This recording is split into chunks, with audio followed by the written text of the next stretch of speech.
I just want to start off by saying that I'm not actually calling a recession. I'm mostly just making a funny joke for the title. But we're only down 8% right now as far as the S&P, which I'm following, goes. And you have to have two consecutive quarters of GDP loss to be in a recession. So we're getting pretty close to correction territory. That's 10%.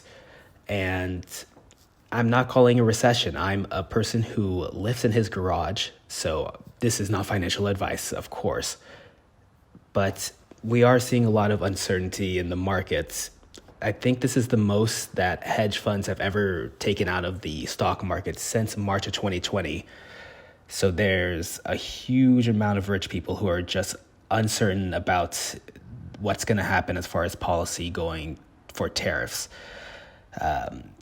Trump has been extremely wishy-washy about if he's going to have tariffs, how much the tariffs are going to be, and uncertainty is very bad for the market. So one reason why I am very concerned is Warren Buffett increasing his cash on hand. Warren Buffett does not make these very bold statements. He doesn't say it's going to be a recession on March 11th, 2025. He does keep track of these things that happen in the general market, macroeconomic factors. And he said that tariffs are an act of war, economic war. But that's an extremely bold statement to say. And it looks like people are starting to become very scared. I believe that we're in extreme fear territory right now as far as the market volatility goes. So I think I'm starting to get 2022 vibes. And I say that because in 2021, I graduated from college and all my friends were saying that tech is the place to be, that tech has so much money and it's a very easy job. And something clicked in my head that we're in a very inflated economy right now. And sure enough, 2022 comes around, all these companies announce massive layoffs. And my friends, they lost their jobs. And a big reason why I went into healthcare is because no robot will ever do my job. I'm very sure of that. Nobody will ever trust an AI healthcare worker, the robots, to go start an IV on them. That's just not going to happen. So it might be a really difficult job, and I definitely do not enjoy it when I'm working. But it does give me a whole lot of stability, which I'm very thankful for, especially in moments like this. So I have friends currently that I was talking to. They work at JPL, that stands for Jet Propulsion Laboratories. They make the rockets for spaceships. And I said, hey, how's JPL going? And they said, not good. We just went through our third round of layoffs. So I know them, and they still have their jobs, thankfully. But all these engineers are extremely scared about how the market is going. And it's very concerning, the amount of companies that are doing like stealth layoffs is what people are calling it.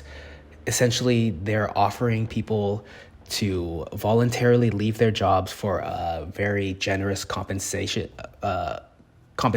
package, as opposed to just laying them off. And the reason why they're doing that is so they don't have to announce that they're laying off 10,000 employees. That shows the stock market that the company is weak, and it hurts their image.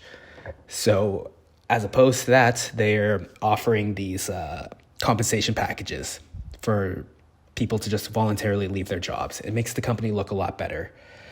And I'm hearing about a lot of people not able to find a job, or are essentially being forced to, they're not being laid off, but they're being forced out of their jobs.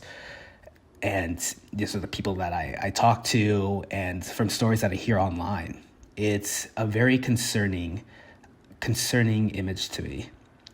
It paints a very bad picture. And there's a lot of techno optimists that I know that are talking about how AI is another great leap forward, another internet that we discovered, that we're gonna be able to create more jobs. The internet created jobs. And, whenever people are extremely fearful of the next technology that comes around, people always talk about the automobile and how people who are jockeys and the horses and horse breeders, stuff along those lines, they lost their jobs, but it created so many more jobs, the automobile. And the internet has created so many jobs. But I do feel that this is different in a way that everybody always says that this is different whenever a new technology comes around. But I really do believe that this is very bad, that somebody is going to people are going to lose a lot of jobs, and it's just going to be a few people overlooking the end product, I think. There's a very infamous Coca-Cola commercial from like 2 months ago, and it was completely made by AI. Maybe it was 6 months ago. That's not important. It was a Coca-Cola commercial made completely by AI, and my parents saw it, and I pointed out to them, hey, that's the Coca-Cola commercial that was completely made by AI. And they weren't paying attention to the commercial, but I rewinded and I said, hey, look at this.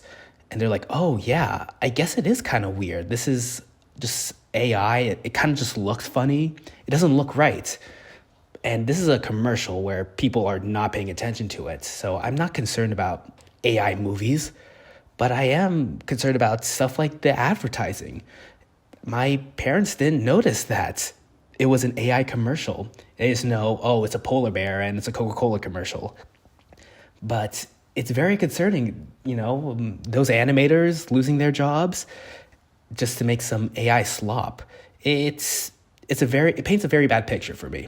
And I see why people are very fearful in the market right now. I don't know. I'm not calling recession, and we're not there yet. We're not even in a correction territory yet. But even the most optimistic, bullish people in the stock market are saying that this could be very bad, especially with the tariffs. I didn't even talk about tariffs, but I mean, it's going to be extremely inflationary. Anyway, I could talk about this all day, but I'm running out of footage. So, you guys like that new thumbnail, by the way? Okay, that's all. Bye.